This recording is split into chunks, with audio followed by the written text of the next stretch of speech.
those of you who've been checking in on the replay or the live streams from the last couple of sessions have probably noticed that I've been spending a bit of time focusing on one aspect of musician survival skills. So not just for you guys, I also have to practice it too, so it's a win-win for everyone. So today I want to focus on rhythm. So rhythm can be tricky, and I was just going to share this screen, so give me 1 second here, and let me call that up, and let me get rid of this here. So one thing that students have to do for tests is they have to be able to see a rhythm and be able to clap it as accurately as they can. I mean, real life situation, we just need to be able to get the rhythms of our pieces as accurately as we can, especially if it's a pop song. Because if it's a pop song and your rhythm's a little bit off, oh my gosh, do you ever hear it? So it could be grandma who doesn't know a note of music, or, Auntie so-and-so who's an opera singer, but everyone will be able to tell you, no, that's not how Happy Birthday goes. So rhythm is quite important. The odd wrong note, that's easily forgivable. But yeah, rhythm is what people remember. So this is actually a screenshot, or, well, it's a PDF of, I actually meant to pull up grade 5. This is grade 9. Excellent. Well, I'll get a workout anyway. So just some tips and tricks here. Let me just get that away. I'm going to take a look at exercise 2. Sure. Okay, I'm going to try and zoom in on this a little bit for you. I'm just seeing just how every app is a little bit different. Here we go. Let's see if this will do the trick for you. No.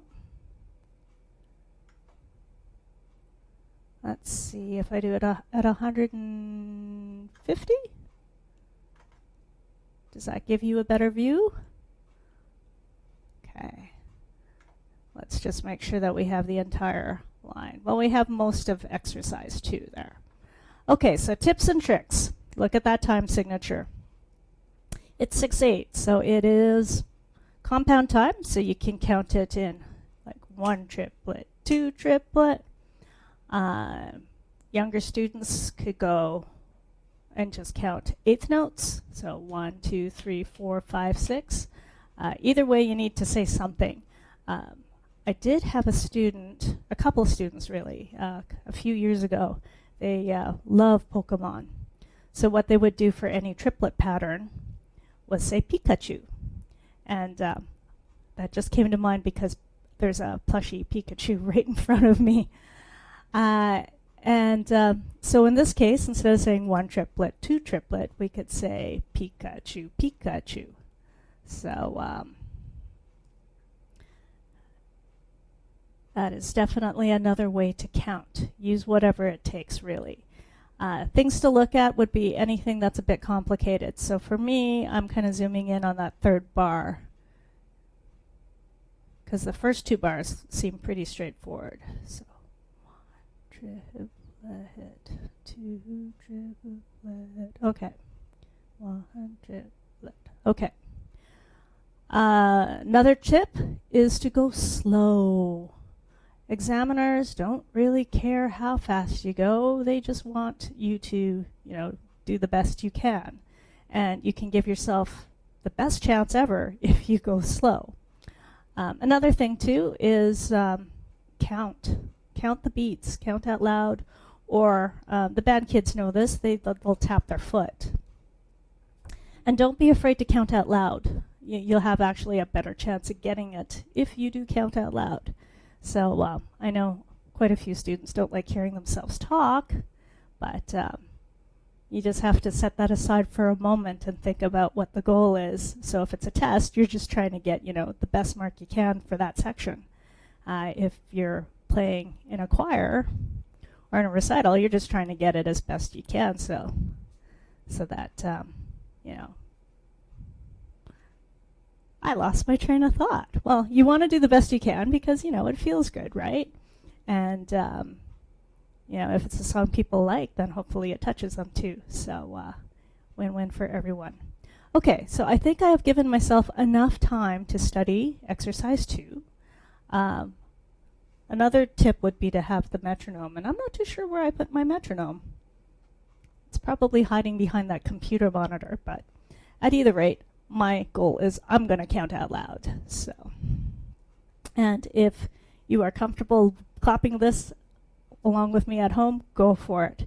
I'm going to go probably at this speed, so 1 triplet, 2 triplet. And count yourself in 1 bar just to get set.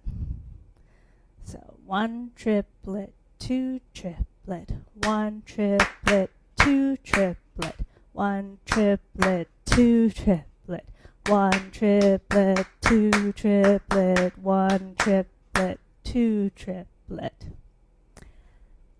Now, those of you who can read music probably noticed I missed that tie there, but I just kept going. So that is the next tip. Don't go back and correct. Just keep going. Okay, so might as well do the next one, because actually, let me find a completely different time signature. 3/8. I'm trying to find one that would be enough of a challenge for me. There, that one. Number 8. Let's check out 8. 8 looks like that will require some thought. I'm just going to move this over just a smidge. Okay, wanted to make sure I had all the beats. Okay, so this one, so you, like I said, you have the option of counting your beats. You can count in syllables. You can subdivide however you want. I might do a type of syllabic counting. So like I said earlier, I had some students who would say Pikachu for triplets. For groups of 4, one of my teachers from university, Eleanor Lawson, she taught me to say animated alligator for the groups of 4. So for the 16th notes, so one word would be a beat, essentially. And then we got triplets. I mean, the school kids learn like blueberry or Pikachu, so I'm not too sure what'll come out of my mouth, but I'll probably start with the animated alligators. I'll have to do something different with the triplets, but just so that you can hear how the syllabic counting would work. I guess it's not exactly counting, but, you know, using syllables to keep the time. If you have time to check out, I think it's Kokonokul. I'll drop a link down afterwards, but that uses some really funky syllables for different rhythms, and it gets quite complex.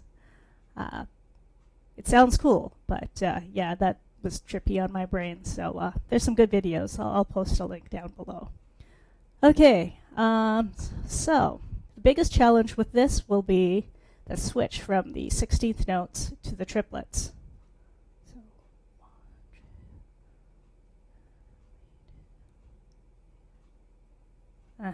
Yeah, okay. And examiners give you a minute, or maybe half a minute.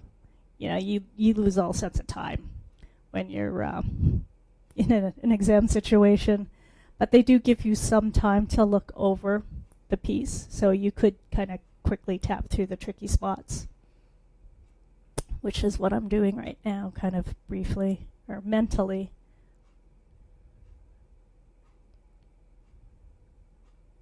Okay, well, we'll give it a shot. I've kind of half looked at it. So number 8.